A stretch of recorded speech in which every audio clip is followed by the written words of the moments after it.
Subscribe कीजिए नंदा हार्दिक channel को और प्रेस कीजिए इस बेल आइकन को, उससे आपको सबसे पहले मेरी न्यूज मिलती रहे।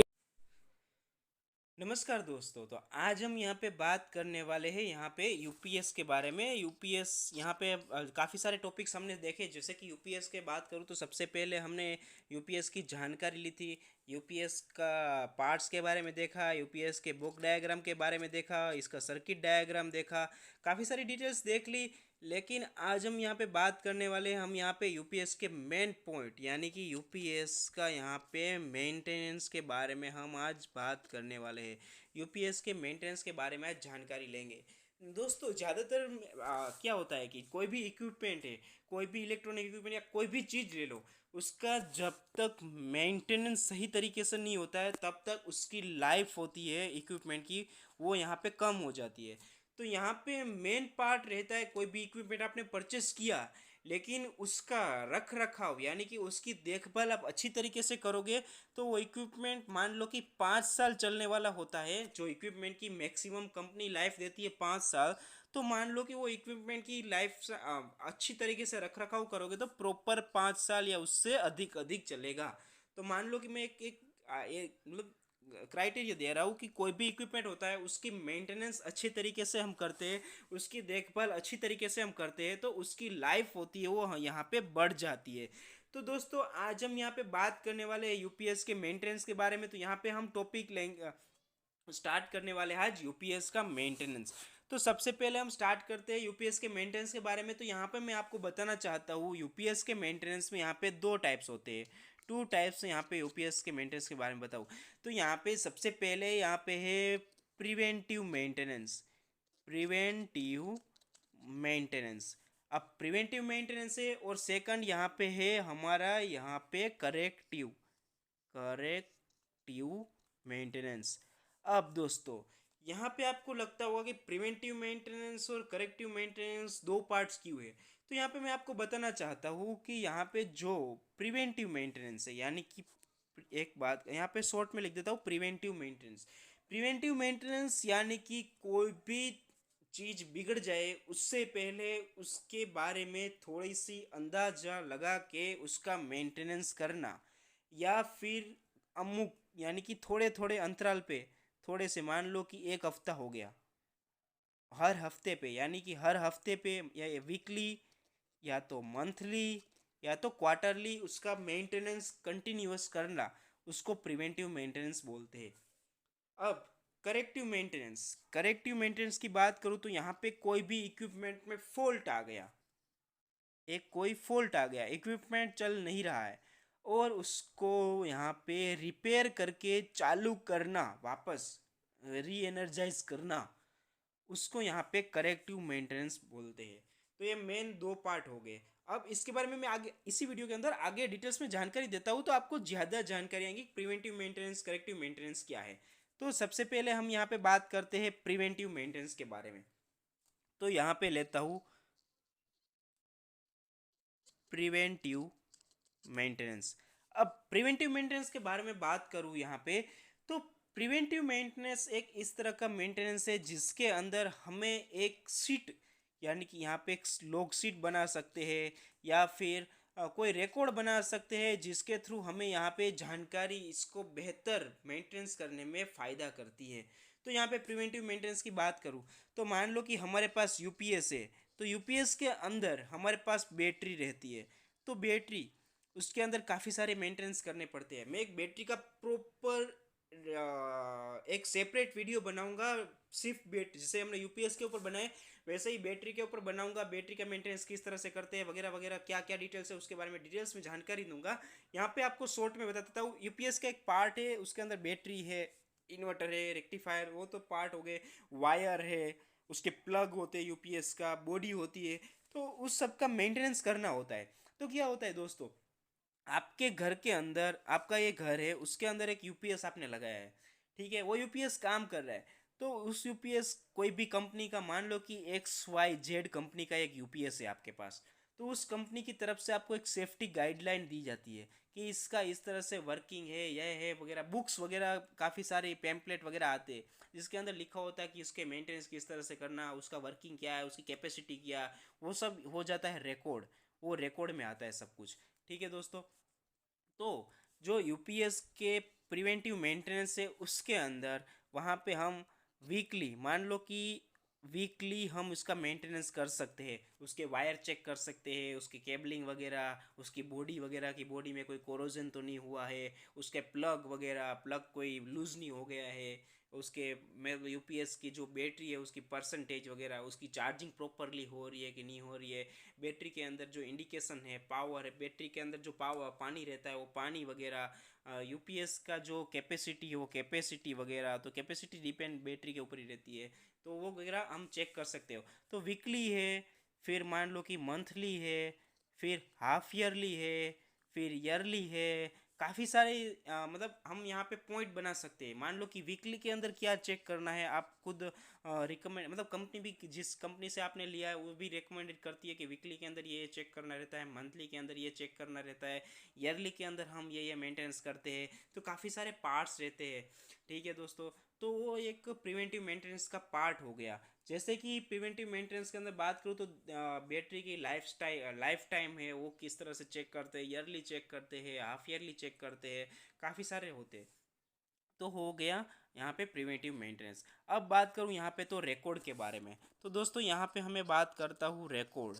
रिकॉर्ड यानी कि अब रिकॉर्ड के बारे में बात करूँ, सबसे पहले तो आपको बताऊँ यहाँ पे जब प्रिवेंटिव मेंटेनेंस आप करने जाते हो, प्रिवेंटिव मेंटेनेंस करने जाते हो तो उसके लिए पहले हमें सूचित करना पड़ता है कि ये कौन सी कंपनी का बना हुआ, मतलब कौन सी कंपनी का डिज़ाइन है, कौन सी कंपनी का मैक है, कौन सी कंपनी का मॉडल, कौन सा मॉडल है, उसके ऊपर हम इसका मेंटेनेंस कर सकते हैं। मैन्युफैक्चरर, मॉडल और उसकी कैपेसिटी वगैरह, उसके ऊपर भी मेंटेनेंस किस तरह से करना है, क्या है वगैरह, उसकी पद्धति अलग अलग हो जाती है। जैसे कि कोई कंपनी का अब हर एक कंपनी का यूपीएस सेम नहीं होता है, अलग अलग होता है। मान लो आपने एक्स वाई जेड कंपनी का लिया, एबीसी कंपनी का लिया, या फिर कोई भी कंपनी का ले लो, तो उस यूपीएस के अंदर उसकी सेफ्टी गाइडलाइन सब अलग अलग रहता है। तो उसके रिकॉर्ड भी अलग रहते हैं, उसकी कैपेसिटी क्या है वो भी अलग रहती है। तो वो सब आपको यहाँ पे रिकॉर्ड के अंदर मेंटेन करना पड़ता है, ताकि आप जब भी मेंटेनेंस करने जाते हो तो मेंटेनेंस के अंदर आप उस रिकॉर्ड को यूज़ करके आप अच्छे से प्रिवेंटिव मेंटेनेंस कर सकते हो कि भाई हमने लास्ट वीक में ये चेक किया था, ये चेक लिस्ट चेक कर लिए थे, तो अब इस वीक में भी हम चेक कर लेते हैं कि लास्ट वीक में जो चेक किया था उसके अलावा कौन से चेक लिस्ट हमें चेक करने बाकी है, तो वो चेक कर लो। और फिर लास्ट वीक में हमने ये चेक किया था उसके अंदर और आज जो चेक कर रहे हैं इस वीक में, तो उसके अंदर और इसके अंदर हमने जो लास्ट पॉइंट चेक किए थे उसके अंदर कोई डिफरेंस आया है कि नहीं आया है। अगर डिफरेंस आया तो उसको हम वीकली के अंदर, मंथली में से वीकली के अंदर हम कन्वर्ट कर सकते, भाई इसको मंथली में हमने रखा था, इसको वीकली में कन्वर्ट कर दीजिए, ताकि हमें कोई भी फॉल्ट है वो आए उससे पहले हम उसको रिजोल्व कर सके। तो ये एक मेन पॉइंट हो गया। ठीक है। तो रिकॉर्ड का हमें एक मेन बेनिफिट होता है। तो उपकरणों का रिकॉर्ड इसी तरह से हम रखते हैं। अब रिपेयरिंग का खर्च और रिकॉर्ड, अब जैसे कि हमें यह रिकॉर्ड बनाते हैं तो रिकॉर्ड के अंदर एक रिपेयरिंग खर्च रिकॉर्ड भी आता है, रिपेयरिंग खर्च रिकॉर्ड, जिसके अंदर मैं बात करूँ तो यहाँ पे रिपेयरिंग का कॉस्टिंग होती है ना। मान लो कि हम कोई भी रिपेयर करवाते चीज़, तो लास्ट टाइम हमने इस चीज़ को रिपेयर किया था, उसकी कॉस्टिंग इतनी आई थी, तो मान लो कि अब वापस उसी चीज़ को 6 महीने हो गए, 6 महीने के अंदर उसी को वापस रिपेयर करना है या फिर उसका मेंटेनेंस करना है। तो मेंटेनेंस कर रहे हैं, मान लो कि उसमें अंदर हमें वो फॉल्ट फाउंड हुआ, तो हम उसका अंदाज लगा सकते हैं कि इसकी कॉस्टिंग लास्ट 6 मंथ पे में इतनी थी, तो इस बार हम इसको रिपेयर करने चाहेंगे तो इतना कॉस्टिंग हमारा बैठेगा। तो वो हो गया एक रिकॉर्ड ऑफ कॉस्टिंग। तो हम यहाँ पे इस तरह से उसका बेनिफिट उठा सकते हैं। और आगे हम बात करें यहाँ पे, तो नेक्स्ट बताना चाहूँगा आपको, तो यहाँ पे और भी एक पार्ट है जो यहाँ पे हम बोलते हैं चेकलिस्ट का निरीक्षण। अब चेकलिस्ट का निरीक्षण मैंने बताया था, जैसे कि एक चेकलिस्ट हमने बनाया इसके अंदर, अब उसके अंदर दो पार्ट है, जैसे कि लास्ट वीक ये किया था और प्रेजेंट में किया है। तो लास्ट वीक में हमने ये पॉइंट चेक कर लिए थे, अब प्रेजेंट में हमें ये चेक करने बाकी है, तो उसको आप चेक कर सकते हो। जैसे कि हमने लास्ट वीक में ये चेक किया था, अब प्रेजेंट में हम ये चेक कर रहे हैं, ताकि उसकी मदद से हम जब भी प्रिवेंटिव मेंटेनेंस या मेंटेनेंस कर रहे हैं तब कोई भी ऐसा पार्ट ना बाकी रह जाए जिसका मेंटेनेंस करना बाकी रह जाए और कोई वो पार्ट हम भूल ना जाए। तो उसके अनुसार हम यहाँ पे उसको चेक कर सकते हैं। अब सुनिश्चित सारणी रिकॉर्ड, अब उसी को बोलते हैं जिसे हमने ये अभी यहाँ पे रिकॉर्ड बनाया है। तो ये रिकॉर्ड को हम यहाँ पे उसको जांच कर सकते हैं कि इसका हमने मेंटेनेंस कर लिया है। और अब मैं बात करूँ तो नियमित जांच के अनुसार उसका सुधार किस तरह से कर सकते हैं। जैसे कि अब हमें पता है कि 2-3 महीने के बाद, मान लो कि मंथली लेते हैं तो क्वार्टरली लेते, कोई भी लेते तो मंथ्स, 3 मंथ्स, तो हम कोई ऐसा पार्ट होता है जैसे कि अपने यूपीएस के अंदर बैटरी रहती है, तो बैटरी के अंदर हमें ये डॉट रहते हैं, जैसे कि हम पानी फिलअप, इसका जो बैटरी के अंदर पानी वाटर होता है वो फिल करना है। तो हर एवरी 3 मंथ पे अपने मान लो कि मेंटेनेंस उसके अंदर हम एवरी 3 मंथ में इसके अंदर ड्रॉप वाटर है उसको ड्रॉप कर देते हैं, अंदर फिलअप करते हैं। तो हमें एवरी 3 मंथ, मान लो कि 3 महीने के बाद कोई भी नया, मान लो कि हर बार ऐसा तो नहीं कि एवरी टेक्नीशियन वहाँ पे आएगा, तो एक चेक लिस्ट हमने वहाँ पे लगा दिया, उसके अंदर लिखा हुआ है कि एवरी 3 मंथ पे यहाँ पे वाटर फिलिंग करना है बैटरी के अंदर। तो वो चेक लिस्ट को देख के यहाँ पे एवरी 3 मंथ में यहाँ पे वाटर फिलिंग कर देगा। वो चेक लिस्ट को चेक करेगा कि हाँ भाई 3 महीने हो गए, 3 महीने के बाद बैटरी के पानी को चेक करेगा, उसकी नोब डाल के कि भाई कितना पानी वगैरह, बैटरी के अंदर दिखाऊंगा कि आपको किस तरह से चेक करते वगैरह, तो यहाँ पे पानी फिलअप करना वगैरह दिखाएगा। तो ये हमारा मेन बेनिफिट रह जाता है रिकॉर्ड का, कि रिकॉर्ड की मदद से हम यहाँ पे चेक कर सकते हैं कि हमें कंपलसरी ये मेंटेनेंस तो करना ही है इस बार। तो हमारा मेन बेनिफिट रहता है, मेंटेनेंस तो करना है लेकिन उसके चेक लिस्ट को चेक करके हमें इस यहाँ पे फिलअप ये करना है, पानी फिलअप करना है, जो भी है। तो उसके हिसाब से हम इक्विपमेंट और मटेरियल यहाँ पे तैयार कर सकते हैं कि ये भाई मेंटेनेंस आने वाला है, तो हम पहले से उसका जो इक्विपमेंट हमें चाहिए वो यहाँ पे ला के रख सकते हैं, ताकि वो कॉस्टिंग में बैठा के हम उसका मेंटेनेंस कर सकते हैं। तो ये मेन चीज़ हो गई अपनी यहाँ पे मेंटेनेंस के लिए। तो वो हो गया अपना प्रिवेंटिव मेंटेनेंस। अब हम बात करेंगे करेक्टिव मेंटेनेंस के बारे में। अब करेक्टिव मेंटेनेंस क्या है? मान लो कि हम यहाँ पे कोई चीज़ यूपीएस से उसको यूज़ में ले रहे हैं, लेकिन यूपीएस अचानक से अलार्म आने लगा कि भाई power supply cut, power supply cut. ठीक है, पावर सप्लाई अचानक से कट हो गई, या फिर उसकी जो यूपीएस की कैपेसिटी वो कम होगी, तो वहाँ पे इंडिकेशन आ जाता है। तो वो इंडिकेशन यहाँ पे शो कर रहा है हमें, और वो अचानक से फॉल्ट हो गया, यूपीएस अपना यहाँ पे फॉल्ट हो गया, मतलब वर्किंग करना यहाँ पे बंद कर दिया, यूपीएस का वर्किंग बंद हो गया।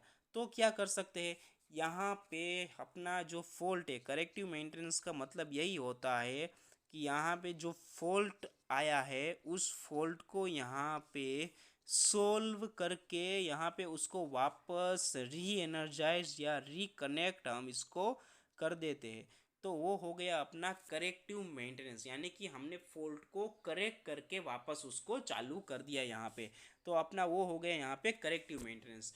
तो इसी तरह से हम यहाँ पे यूपीएस के प्रिवेंटिव मेंटेनेंस और करेक्टिव मेंटेनेंस को यहाँ पे डिफाइन किया है। उसके अंदर यहाँ पे रिकॉर्ड दोनों के अंदर होता है, रिकॉर्ड दोनों के अंदर मेंटेन करना ज़रूरी है, ताकि यहाँ पे उसके बारे में हम ज़्यादा जानकारी डिटेल्स में हम ले सकते हैं और उसकी देखभाल अच्छे से कर सकते हैं। इसीलिए यहाँ पे यूपीएस के अंदर हमें प्रिवेंटिव मेंटेनेंस और करेक्टिव मेंटेनेंस की ज़रूरत पड़ती है। और प्रिवेंटिव मेंटेनेंस के अंदर यहाँ पे ज़्यादातर रिकॉर्ड की हमें ज़रूरत पड़ती है, जो मेंटेनेंस करने में हमें काफ़ी ज़्यादा हद तक यहाँ पे हेल्पफुल होता है। तो ये हो गया अपने यूपीएस का यहाँ पे मेंटेनेंस, यानी कि हम यहाँ पे यूपीएस को मेंटेनेंस किस तरह से करते हैं वगैरह वगैरह यहाँ पे जानकारी मिल गई। तो अगर आपको ये वीडियो अच्छा लगा हो तो आप इसको लाइक कीजिए, शेयर कीजिए, और मेरे चैनल नंदा हार्दिक को सब्सक्राइब करना मत भूलिएगा। और आपका कोई सुझाव है तो आप मुझे कमेंट सेक्शन में जाके कमेंट कर सकते हो। और आप थैंक्स दोस्तों।